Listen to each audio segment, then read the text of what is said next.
Welcome to the Nurses Break Room. It's not a place we get to visit very often in real life, but you're always welcome to come and recharge here. And while you're at it, head to selfcareisn'tselfish.com and grab your free copy of my book, Self-Care Isn't Selfish, The Compassionate Nurse's Step-by-Step Guide to Personalized Stress Relief. It's packed with simple, effective strategies to help you prioritize your needs without guilt so you can feel energized, focused, and ready to take on the day. Grab yours at selfcareisn'tselfish.com. Hello, and welcome back to another episode of the Nurses Break Room with Jenny Lytle, RN.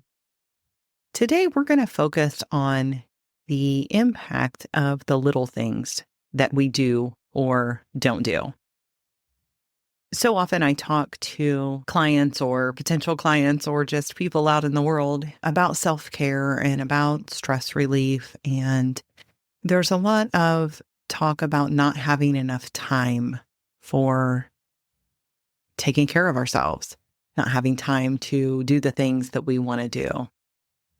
And this morning, as I was doing my devotionals and my journaling, it got me thinking about it's often the little things that really have a big impact on our lives, whether it's something financial and you think, oh, doing this little bit, getting even a cup of coffee out every day. Yes, maybe it's only a couple of dollars if you get a really cheap cup of coffee.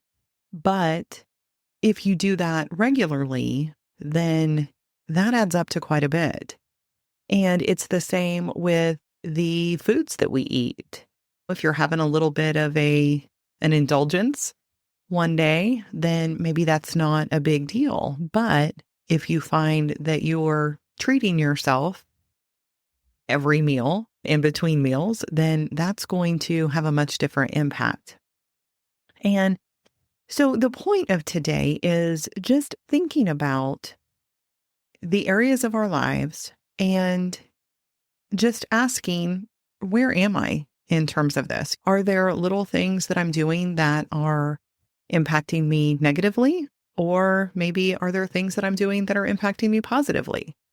And it's not meant to make you feel bad, but it's just meant to bring awareness, because oftentimes it's those little things that really get us off course. And I don't remember the exact figure, but when there is a rocket ship going to the moon, there's a constant course correction that's going on, because those little shifts in the atmosphere, in the way that the rocket is going, if there wasn't that constant course correction, then it wouldn't end up at the moon. And so it's the same way with our lives. If we're just going along on autopilot and not reevaluating the way things are, then we can end up in a place that we don't want to be at. So we're just going to do a quick body, mind, and spirit run through.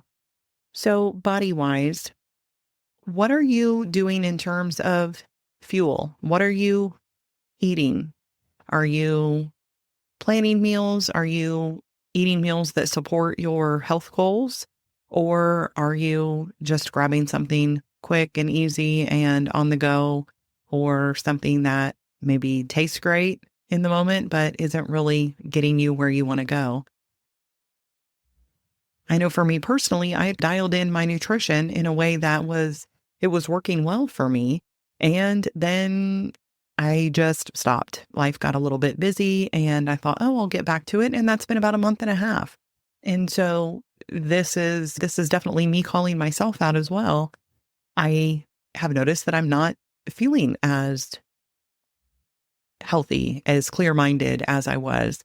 I'm not quite as energetic. I've got headaches that are starting to come back a little, and that's not the way that I want to be. So that's something that I know I need to address. Exercise. Are you getting enough movement? Are you doing the things that bring you joy? It doesn't have to be a chore. Is there something that you enjoy doing? And if so, are you fitting that in? I know sometimes of a winter, it can be easier to stay in and maybe not do those things. I know that's, again, the case for me. And so this is me calling myself out as well. I haven't been moving as much as I know is beneficial for me. Rest. Now, that's one that I usually try to do pretty well on, but I do shift work. And so my rest can be chaotic. There's times when I'm able to sleep fairly well and other times not so much. And it may be the same for you. So what does that look like for you? Are you taking time to prioritize sleep? That's when your body does its repair.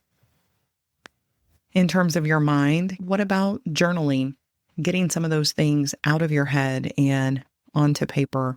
And I know that some people aren't really comfortable journaling for one reason or another, or don't like taking the time for that.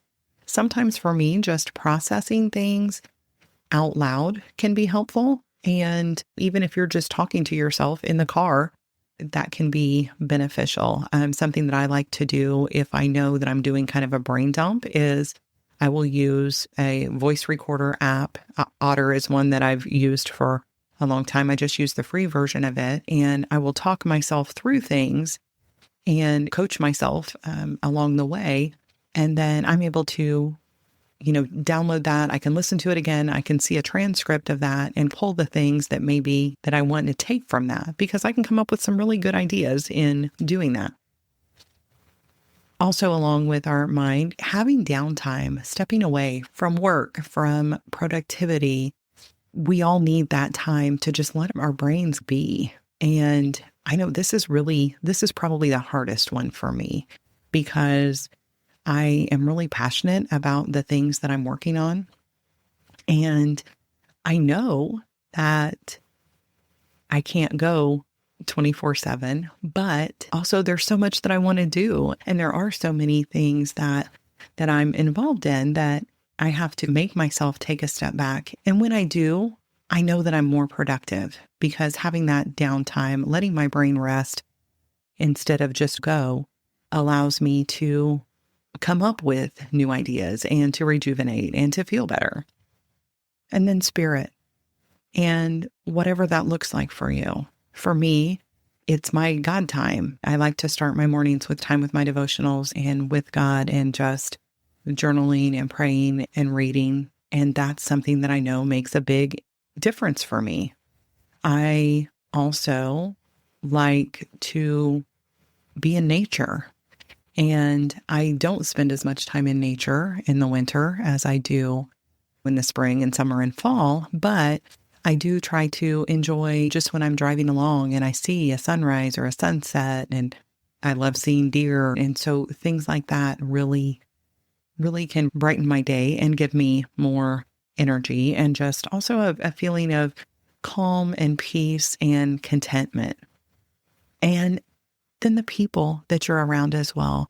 Thinking about that, who are you surrounding yourself with? And it may be something where you're not able to control who you're working with every day, but having people that you're able to reach out to and connect with, whether it be on the phone or after work, on social media, the people that are really your people and in your corner, that can make a big difference. Connection is so important. And that is one of the things that I'm really excited about as the nurses' break room becomes more active. And because I've just been doing this soft launch for it, we've only got a few members right now, but the goal is for there to be authentic connection in there. And so you can find out more about that at thenursesbreakroom.com. But just take a little time this week to touch on each of these areas and think about, what can I do maybe a little bit more often or a little bit less often, if that's the case, to get me closer to the life that I want to live, and to a life of me caring for myself.